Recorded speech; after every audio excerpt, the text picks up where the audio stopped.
तक सम किए थे। आज हम अपना नेक्स्ट सम स्टार्ट कर रहे हैं। नेक्स्ट सम है हमारे पास 10th सम। देखो इसमें हमें क्या बोला है, इफ दी लाइन्स हमें दे रखी है, कौन सी है lines, x minus 1 by minus 3 is equals to y minus 2 divide by minus 2k is equals to z minus 3 by 2। पहली लाइन है ये हमारे पास, और दूसरी लाइन क्या है हमारे पास, x minus 1 upon k is equals to y minus 2 upon 1 is equals to z minus 3 upon 5 are perpendicular, कि ये जो दोनों लाइनें हैं वो एक दूसरे के परपेंडिकुलर हैं। अगर दोनों लाइनें एक दूसरे के परपेंडिकुलर हैं, इट मींस इनके डायरेक्शन रेशियोज की डॉट प्रोडक्ट 0 आएगी। पता है तुम्हें ये बात। फिर हमें क्या बोला है, find the value of k। फिर हमें क्या करनी है, k की वैल्यू निकालनी है। तो पहला काम हम यही कर लेते हैं, हम k की वैल्यू निकाल लेते हैं। देखो इनके डायरेक्शन रेशियोज क्या है, फर्स्ट लाइन के डायरेक्शन रेशियोज है -3, -2k और 2। सेकंड लाइन के डायरेक्शन रेशियोज क्या है, k 1 एंड 5। ठीक है, हमें ये बोल रखा है कि ये दोनों लाइनें एक दूसरे के परपेंडिकुलर है। अगर दोनों लाइनें एक दूसरे के परपेंडिकुलर है तो उनकी डायरेक्शन रेशियोज की डॉट प्रोडक्ट 0। इट मींस -3 की प्रोडक्ट k के साथ तो -3k। फिर क्या आएगा, प्लस में क्या आएगा मेरे पास, -2k की मल्टीप्लिकेशन 1 के साथ, तो फिर क्या बन जाएगा ये -2k। और फिर हमारे पास क्या आएगा, 2 की मल्टीप्लिकेशन 5 के साथ, तो प्लस में 10 इज इक्वल्स टू 0। ठीक है, अब इसको सॉल्व करो, क्या बन गया, -5k plus 10 is equals to 0, so that 5k is equals to 10, so that k is equals to 2। k की वैल्यू निकालनी थी, वो आ गई हमारे पास। अब इस k की वैल्यू को यहाँ पर पुट करोगे तो -2 into 2 4, k की वैल्यू यहाँ पर पुट करोगे 2। ठीक है, समझ आ गई बात। जहां जहां k था वहां पर हमने k की वैल्यूज को पुट कर दिया। उसके बाद देखो नेक्स्ट हमारे पास क्या है, hence find the equation of the plane containing these lines। अब मुझे किसी प्लेन की इक्वेशन निकालनी है जिसने इन दोनों लाइंस को अपने अंदर कंटेन कर रखा है। देखो प्लेन कुछ ऐसा होगा, अब इस प्लेन के ऊपर एक लाइन ये है और दूसरी लाइन ये है। अगर मुझे प्लेन की इक्वेशन निकालनी हो तो तरीका क्या होता है, r vector minus a vector dot n vector is equals to 0। मतलब इस प्लेन के लिए मुझे कोई एक पासिंग पॉइंट पता होना चाहिए। अगर देखो ये दोनों लाइनें इसी प्लेन के ऊपर है, इन दोनों लाइनों का खुद का भी कोई पासिंग पॉइंट है हमारे पास 1 2 3 टाइप का, यहाँ पर भी क्या है 1 2 3, यानी कि अगर ये 1 2 3 पॉइंट इन दोनों लाइनों के ऊपर है तो मतलब प्लेन के ऊपर भी तो है, क्योंकि आखिरकार प्लेन के ऊपर ही तो हमने ये दो लाइनें ड्रॉ की है। ठीक है, तो मतलब ये जो a वेक्टर है वो मेरे पास क्या है, 1 into में i कैप, फिर प्लस में 2j कैप, प्लस में 3k, ये हमारे पास a वेक्टर हो गया। अब मुझे चाहिए कि सिर्फ n वेक्टर निकालना है। अब देखो इन दो लाइनों के मुझे दोनों के डायरेक्शन रेशियोज पता है, जिसमें मेरे पास b1 वेक्टर की वैल्यू क्या है, -3i cap, -4j cap, plus का 2k कैप। फिर b2 वेक्टर जो है उसकी मेरे पास वैल्यू क्या होगी, 2i cap plus j cap plus 5k cap. ये b2 वेक्टर की मेरे पास वैल्यूज है। अब देखो इन दोनों लाइनों की मेरे पास डायरेक्शन रेशियोज है। अगर मुझे n वेक्टर निकालना है तो मैं कैसे निकालूंगी कि इन दोनों वेक्टर्स की मैं क्या कर दूं, क्रॉस प्रोडक्ट। ठीक है, तो n वेक्टर निकालने के लिए हम करेंगे क्या, n वेक्टर कैसे निकलेगा, b1 vector cross b2 vector. ठीक है, बस सिर्फ इसको सोल्व करो, हमारे पास n वेक्टर आ जाएगा। यहाँ पर वैल्यूज पुट कर दो, a वेक्टर की वैल्यू भी और n वेक्टर की वैल्यू भी, वो मेरे पास क्या हो जाएगी, इक्वेशन ऑफ प्लेन। क्लियर, समझ आ गया। नेक्स्ट सम देखो क्या है हमारे पास, 11th some.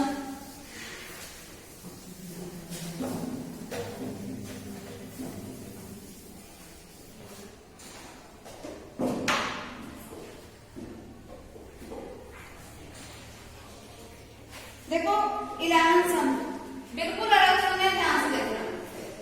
Find the foot of the perpendicular drawn from the point 1 to 5। कोई एक पॉइंट है 1 to 5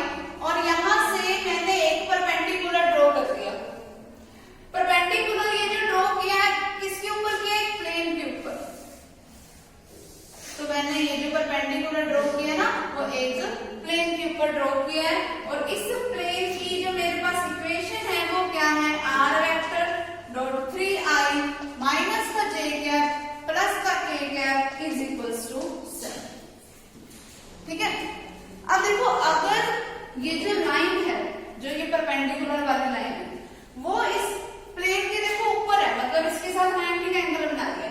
अब ये जो प्लेन है इसके ऊपर, खुद के ऊपर भी तो कोई नॉर्मल होएगा, प्लेन के ऊपर खुद के ऊपर भी तो कोई नॉर्मल होएगा। अब वो नॉर्मल एक्चुअल में है क्या, मुझे ना फुट टू परपेंडिकुलर निकालना है, मतलब मुझे ये बताना है कि अगर हमारे पास कोई भी एक प्लेन है, देखो ये इसके सेंटर तक एक तरीके से जाएगा। अगर मैं कोई बताना चाहूं तुम्हें, ये हमारे पास कोई एक प्लेन हो गया, इस प्लेन के ऊपर मैंने क्या ले लिया, एक परपेंडिकुलर ले लिया, ठीक है। तो वो इसके ऐसे प्लेन के सरफेस पे तो कुछ ऐसे दिखेगा, वो प्लेन के सरफेस पे तो ये कुछ ऐसे दिखेगा, मतलब ये जो इसका फुट टू परपेंडिकुलर हो गया ना, वो ये वाला पॉइंट हो गया। अगर मैंने इसको P नाम दे रखा है, इसको अगर मैंने Q नाम दे रखा है, इट मींस कि मुझे कोऑर्डिनेट्स किसके निकालने हैं, फुट टू परपेंडिकुलर मींस इसके Q पॉइंट्स के कोऑर्डिनेट्स को मुझे फाइंड आउट करना है। अगर मुझे इसके Q पॉइंट्स के कोऑर्डिनेट्स को फाइंड आउट करना है, एक चीज नोट करो, ये प्लेन इसके ऊपर, खुद के ऊपर कोई नॉर्मल, प्लेन के लिए ये कोई नॉर्मल वेक्टर का काम कर रहा है, 3i cap minus j cap plus का k कैप, ठीक है। तो हमारे पास हो गया, ये मेरे पास कोई n वेक्टर है, ये मान लो ये था वो n वेक्टर, ठीक है, जिसके हमारे पास डायरेक्शन रेशियोज क्या है, 3 -1 और 1। अब देखो ये जो नॉर्मल वाला वेक्टर है और ये जो मैंने इस पॉइंट से कोई परपेंडिकुलर ड्रॉ किया, एक दूसरे के क्या हो गए, पैरेलल हो गए। अगर ये दोनों लाइनें एक दूसरे के पैरेलल है, इट मींस इस लाइन की भी तो यही डायरेक्शन रेशियोज होंगे। अगर कोई दो लाइनें एक दूसरे के पैरेलल होती हैं तो इट मींस इस लाइन के लिए भी यही डायरेक्शन रेशियोज होंगे। अगर मैं इस PQ लाइन की इक्वेशन की बात करूं, equation of PQ, Cartesian equation बता रही हूं मैं इसकी, अगर मैं इसकी कार्टेशियन इक्वेशन की बात करूं, कार्टेशियन इक्वेशन क्या होती है, x माइनस क्या आता है, x1, x1 क्या है मेरे पास 1, क्योंकि इस लाइन का मुझे एक पासिंग पॉइंट पता है 1 2 5, तो x minus x1 divided by में क्या आता है उसका डायरेक्शन रेशियो, जो कि क्या है 3, इज इक्वल्स टू क्या आएगा, y माइनस y1, y1 की वैल्यू क्या है 2, डिवाइडेड बाय में उसका direction ratio -1 is equals to z minus 5 divided by में ये डायरेक्शन रेशियो 1। अब मान लो ये किसी लैम्डा के इक्वल है, तो अगर मैं x माइनस 1/3 को लैम्डा के इक्वल रखूंगी तो मेरे पास बनेगा क्या कि x माइनस 1 किसके इक्वल है, 3 लैम्डा के, तो यहाँ से x की वैल्यू क्या आ गई, 3 लैम्डा प्लस 1। फिर उसी तरीके से y माइनस 2 डिवाइडेड बाय जो -1 है उसको मैं लैम्डा के इक्वल रखूंगी, -1 तो जाके मल्टीप्लाइड हो गया, तो is equal to minus lambda, y is equal to 2 minus lambda. फिर अगर से उसी तरीके से मैं इसको इसके इक्वल रखूंगी तो मेरे पास क्या बनेगा, z minus 5 is equal to lambda, 1 उधर जाके मल्टीप्लाइड हो गया, यानी कि z की वैल्यू क्या आ गई 5 प्लस लैम्डा, ठीक है। इसका मतलब ये जो मैंने अभी ये बताए हैं ना पॉइंट x y z, वो मेरे पास इस PQ लाइन का कोई भी एक जनरल पॉइंट बताया for any value of lambda. मुझे लैम्डा की वैल्यू नहीं पता, मैं लैम्डा की अलग-अलग वैल्यूज पुट करती जाऊंगी, मुझे इस PQ लाइन के अलग-अलग पॉइंट्स पता चलते जाएंगे। मान लिया मैंने लैम्डा की किसी एक वैल्यू के लिए, मुझे नहीं पता मैं किसी वैल्यू की बात कर रही हूँ, मान लिया मैंने लैम्डा की किसी एक वैल्यू के लिए जो मेरे पास Q पॉइंट है उसके कोऑर्डिनेट्स है ये, मैंने ये मान लिया कि लैम्डा की किसी एक वैल्यू के लिए ये मेरे Q पॉइंट्स के कोऑर्डिनेट्स हैं, तो मैंने इसको Q पॉइंट लेट कर लिया, ठीक है। अगर ये वाला कोई Q पॉइंट है तो अब ध्यान से देखो, मैंने इस PQ को ही इसी प्लेन पर परपेंडिकुलर ड्रॉ किया, तो इसका मतलब ये है कि Q क्या है, इस प्लेन का और इस लाइन का एक इंटरसेक्टिंग पॉइंट है, तो इसका मतलब Q पॉइंट एक ऐसा पॉइंट है जो इस लाइन PQ पर भी है और इस प्लेन पर भी है। इसका मतलब ये जो Q पॉइंट है वो इस प्लेन की ये जो जनरल इक्वेशन थी इसको भी सेटिस्फाई करेगा ना, यानी कि मैं R वेक्टर जो कि हमारे पास क्या होता है xi plus yj plus zk cap जो होता है उसकी जगह पे इस पॉइंट को पुट कर सकती हूँ, क्योंकि सेटिस्फाई तो करेगा। तो वही मैं कर रही हूँ, R वेक्टर की जगह पे क्या लिख दिया मैंने, xi plus yj plus zk cap, और उसके साथ मेरे पास डॉट प्रोडक्ट में क्या पड़ा, 3i minus j cap plus k cap is equal to में क्या है मेरे पास 7, ठीक है। फिर उसके बाद देखो, अगर मैं इनकी डॉट प्रोडक्ट कराऊं क्या बनेगा, अब x पहले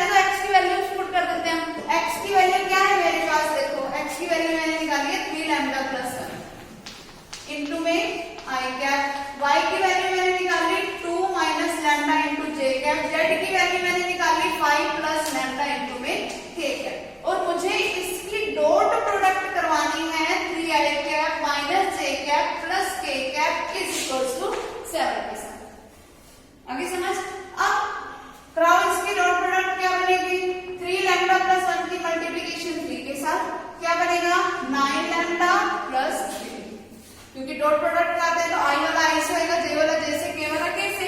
इसका मतलब 2 माइनस लैम्डा की मल्टीप्लीकेशन किससे होगी माइनस के 1 से, तो वो मेरे पास क्या बन जाएगा -1 से मल्टीप्लाई कराओगे तो 2 तो हो गया माइनस का, और माइनस का लैम्डा किसका हो गया प्लस का।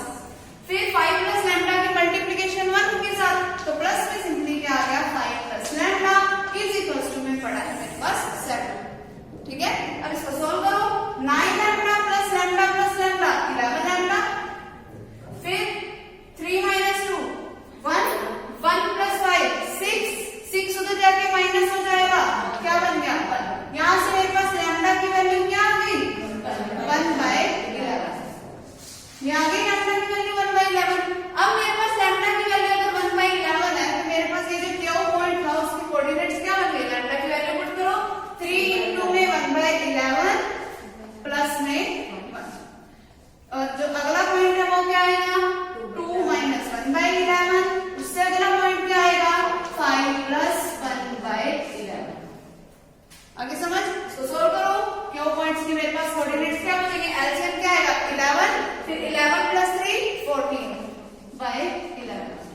इसको सोल्व करोगे 22 माइनस 1 21/11। इसको सोल्व करोगे 55 प्लस 1 56/11।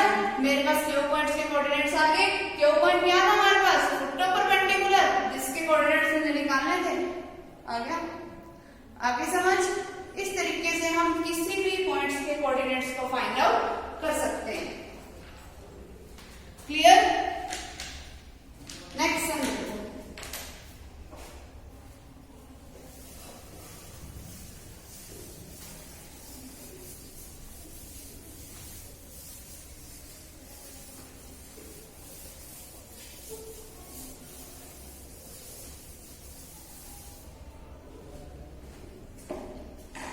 देखो अगला 12th sum, find the length and coordinates of the foot of the perpendicular to this plane, कि हमें कोऑर्डिनेट्स फाइंड आउट करने हैं किस पॉइंट से। देखो पॉइंट कैसे है हमारे पास 112, पहले ये जो कोई पी पॉइंट है जिसकी कोऑर्डिनेट्स मेरे पास है 112, इसके फुट ऑफ परपेंडिकुलर निकालने हैं मुझे किसी भी एक प्लेन के ऊपर, जिस प्लेन की मुझे जनरल इक्वेशन दे रखी है 2x minus 2y plus 4z plus 5 is equals to 0।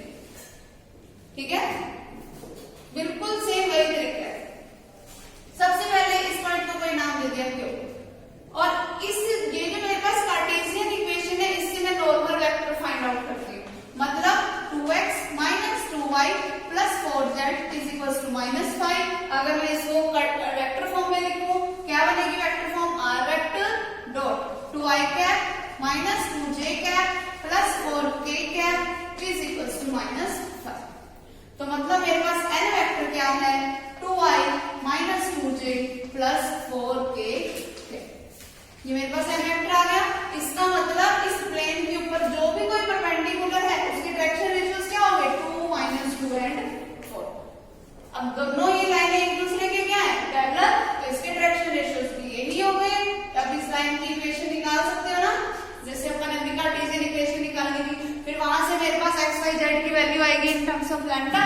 ठीक है, वो जो मेरे पास जो जनरल वैल्यू आएगी मान लेंगे क्या हम कि वो कोई क्यू पॉइंट की वैल्यू है, और फिर क्यू पॉइंट इसी प्लेन के ऊपर है तो इसकी इक्वेशन को भी सेटिस्फाई करेगा, तो उस क्यू पॉइंट को हम यहाँ पर पुट कर देंगे। यहाँ पर जैसे पुट करोगे वैल्यू किसकी आ जाएगी लैम्डा की, लैम्डा की जो वैल्यू है उसको फिर क्यू वाले पॉइंट में पुट कर देना, वहां से वैल्यू किसकी आ जाएगी क्यू, यानी कि मुझे फुट ऑफ परपेंडिकुलर पता चल जाएगा।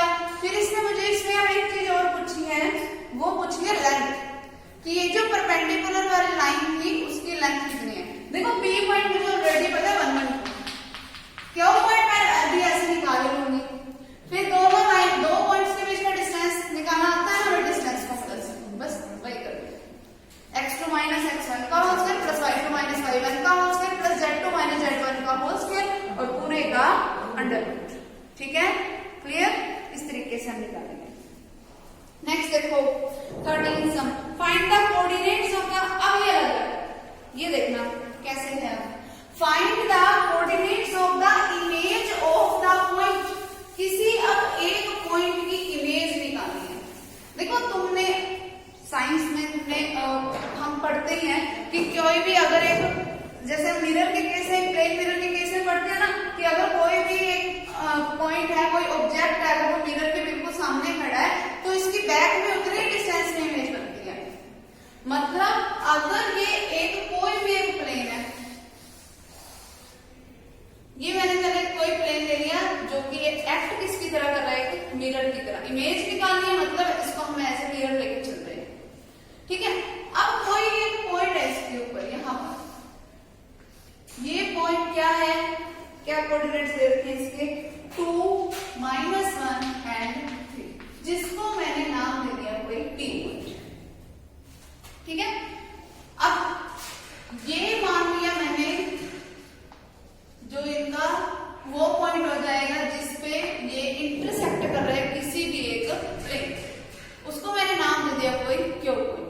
फिर आगे देखो हमें बोला क्या है? Find the coordinates of the image. Image कहां बनेगी? सेम उतने डिस्टेंस पे नीचे की तरफ,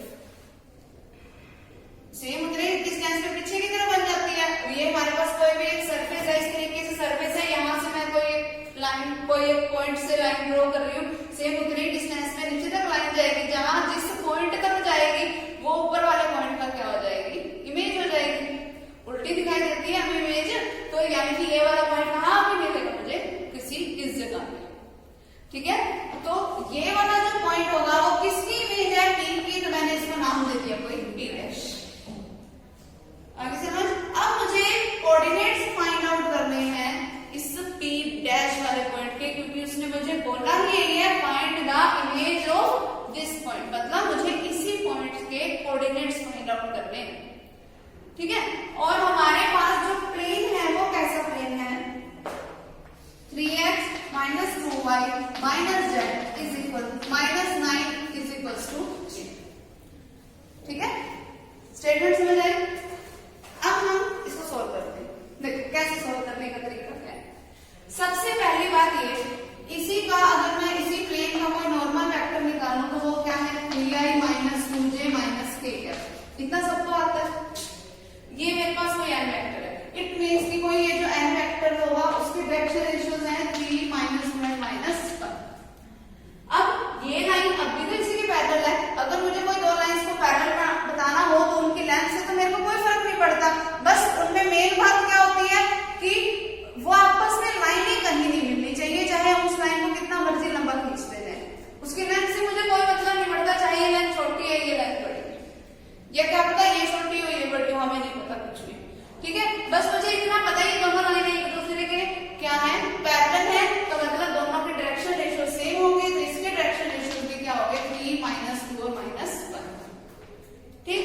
अब अगर मैं बात करूं इस P डैश लाइन की, अगर मैं इसकी इक्वेशन निकालना चाहूं वो क्या निकलेगी? x माइनस कोई एक पासिंग पॉइंट मुझे पता है, इसका पासिंग पॉइंट पता है ना, 2 - 1 और 3। मुझे ये पता है ना कि P डैश पे लाइन के ऊपर ये P पॉइंट है, यानी कि P इसके लिए क्या काम कर रहा है? पासिंग पॉइंट का, तो x - 2 यानी कि x माइनस में पासिंग पॉइंट कर रही हूँ, डिवाइड बाय में क्या आएगा? उसका direction ratio is equal to क्या आएगा? y माइनस में another passing point minus minus करके क्या हो गया? प्लस का 1 डिवाइड बाय में क्या आ गया? माइनस का 2 is equal to z minus में 3 डिवाइडेड बाय में ये वाला माइनस का 1 हो गया।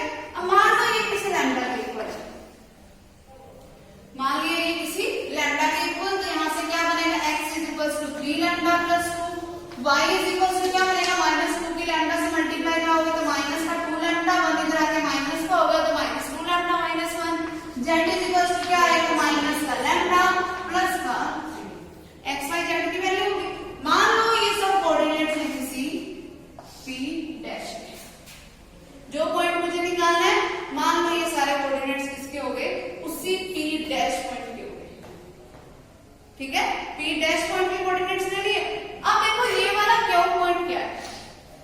अब Q पॉइंट एक इंटरसेक्टिंग पॉइंट है किसका? इस लाइन का और इस प्लेन का। अगर मुझे ये Q पॉइंट्स के कोऑर्डिनेट्स पता चल जाए तो वो Q पॉइंट ऐसा पॉइंट रहेगा जो प्लेन की इक्वेशन को भी सेटिस्फाई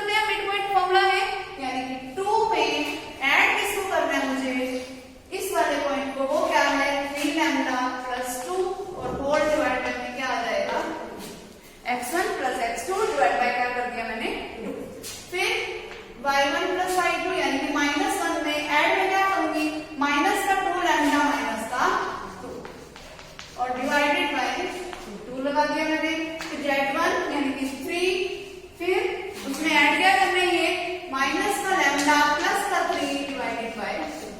ये मेरे पास क्या होगा क्यू पॉइंट्स के कोऑर्डिनेट, जिसको मैं थोड़ा और सॉल्व करूं तो क्या बन जाएगा 3 लैम्डा प्लस 4/2। फिर यहां से क्या बनेगा माइनस का 2 लैम्डा माइनस का 2 डिवाइड बाय 2। वैसे हम चाहे काटना चाहे काट सकते हैं, लेकिन आखिरकार जब हम इसमें पुट करेंगे तो हमें एलसीएम की जरूरत पड़ेगी, तो चाहे हम ना काटे तो भी चल जाएगा, ठीक है, ताकि एलसीएम हर जगह पे सेम 2 रहे, ठीक है। वो तुम्हारी मर्जी पे तुम कैसे करना चाहते हो। माइनस का 2 लैम्डा माइनस का 2 डिवाइड बाय 2, फिर क्या बनेगा माइनस का लैम्डा प्लस का 6 डिवाइडेड बाय 2। अब मेरे पास क्यू पॉइंट आ गया। अब मुझे करना क्या है, क्यू पॉइंट कैसा है, कॉमन पॉइंट है इस लाइन का और इस प्लेन का, इसका मतलब क्यू पॉइंट एक ऐसा पॉइंट है जो इस प्लेन की इक्वेशन को भी सेटिस्फाई करेगा। तो सेटिस्फाई करेगा इसका मतलब मैं एक्स वाई जेड की जगह पे इस पॉइंट को पुट कर सकती हूँ। तो क्या बनेगा 3 इंटू एक्स की जगह पे मैंने ये पॉइंट पुट किया 3 लैम्डा प्लस 4 वाई में, माइनस में 2 इंटू वाई की जगह पे ये पॉइंट पुट करो माइनस का 2 लैम्डा माइनस का 2 डिवाइडेड बाय, फिर माइनस में क्या है जेड, माइनस में जेड है मतलब माइनस का लैम्डा प्लस का 6 डिवाइड बाय 2 माइनस का 9 इज इक्वल्स टू 0, और 9 को मैं उधर लेके तो प्लस का होगा, ताकि एलसीएम में इस 9 का जो है वो हमारे पास कोई डिफिकल्टी ना करे, ठीक है, सीधा 9 को लेके करेंगे। अब मल्टीप्लिकेशन कराओ 9 लैम्डा प्लस का 12 डिवाइड बाय 2, ठीक है। फिर माइनस में 2 के अंदर मल्टीप्लिकेशन कराओगे माइनस माइनस क्या हो गए प्लस का 4 लैम्डा, माइनस में 2 के माइनस 2 के साथ तो प्लस का 4 बाय में 2, फिर माइनस के अंदर मल्टीप्लाई कराओगे तो प्लस में lambda minus 6 by 2 is equals to 9। LCM 2 क्या आ गया 9 lambda plus 12 plus 4 lambda plus 4 plus lambda minus 6 is equals to 9। ये 2 उधर जाके मल्टीप्लाइड हो जाएगा, लैम्डा की वैल्यू आ जाएगी मेरे पास, निकालोगे 9 lambda plus lambda 10 lambda plus 4 lambda means 14 lambda, फिर 12 प्लस 4 16 माइनस में 6 तो क्या बच गया प्लस का 10, और ये जो 2 इधर डिवाइड में हो जाए मल्टीप्लाइड होएगा तो क्या बच गया 18। तो 14 लैम्डा किसके इक्वल आ गया, ये उधर जाके माइनस का हो गया तो क्या बच गया 8। तो मेरे पास यहाँ से लैम्डा की वैल्यू क्या आ गई 8/14, जिसका मतलब क्या हुआ 4/7। लैम्डा की वैल्यू आ गई, मुझे क्यू पॉइंट निकालने से कोई लेना देना नहीं है, उसने मुझे सिर्फ इमेज पूछी है। इमेज क्या थी P डैश थी, तो मतलब जो P डैश वाला है पॉइंट उसमें सिर्फ क्या पुट कर दो लैम्डा की इस वैल्यू को पुट कर दो, मेरे पास क्या आ जाएंगे इस इमेज के कोऑर्डिनेट्स आ जाएंगे, और यही मुझे निकालना है। आगे समझ क्लियर है। नेक्स्ट देखो, फिर अगले सम में भी मुझे इमेज ही निकालनी है, सेम ऐसा सम है, कोई अलग नहीं है। नेक्स्ट देखो,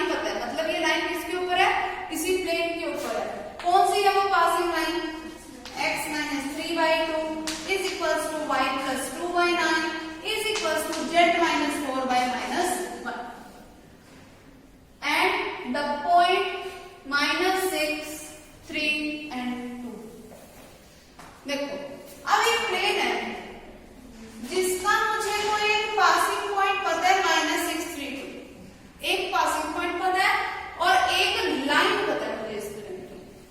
देखो अगर मैं प्लेन की जनरल इक्वेशन की बात करूं, तुम सबने पढ़ रखी है प्लेन की जनरल इक्वेशन, a इंटू क्या होता है x - x1 plus b into क्या होता है y - y1 plus c into क्या होता है z - z1 is equals to 0। ये जनरल इक्वेशन ऑफ प्लेन है। अब प्लेन क्योंकि इस पॉइंट से पास आउट कर रहा है तो इट मींस कि ये पॉइंट इसकी इक्वेशन को भी सेटिस्फाई करेगा। तो मैं x1 y1 z1 की जगह पे ये पॉइंट लिख सकती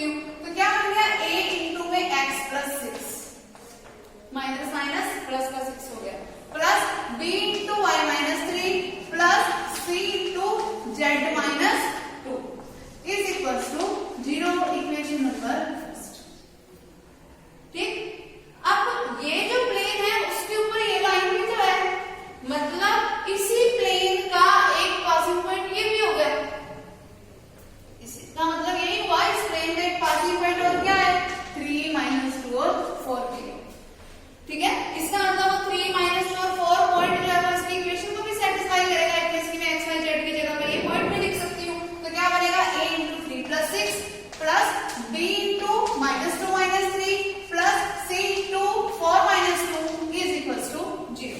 और अगर मैं इसको सॉल्व करूं क्या बनेगा 9a minus 5b plus 2c is equals to 0, equation number 7, ठीक है। अब अगर एक चीज ध्यान से देखो, ये प्लेन है कोई, इस प्लेन के ऊपर एक लाइन है, ठीक है। इस प्लेन का खुद का कोई नॉर्मल भी है। इसका मतलब इस लाइन के जो डायरेक्शन रेशियोज है ना 2, 9 और -1, ये वाले, इस लाइन के डायरेक्शन रेशियोज हमारे पास ये है, ठीक है। और ये जो हमारे पास जो ए बी सी है, ये डायरेक्शन रेशियो एक्चुअल में है किसके, इस नॉर्मल वाले लाइन से ही बनते हैं। मतलब इसके डायरेक्शन रेशियोज क्या है ए बी सी। अगर देखो ये लाइन इस प्लेन के ऊपर है, तो इसका मतलब इस प्लेन का जो नॉर्मल है वो इस लाइन के भी तो परपेंडिकुलर होएगा।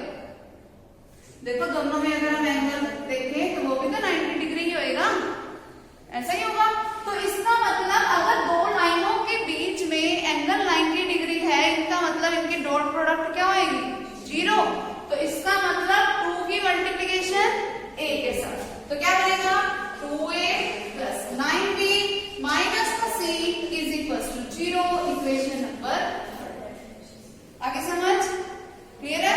अब मुझे इसको क्रॉस मल्टीप्लिकेशन मेथड से सोल्व करना आता है हमें।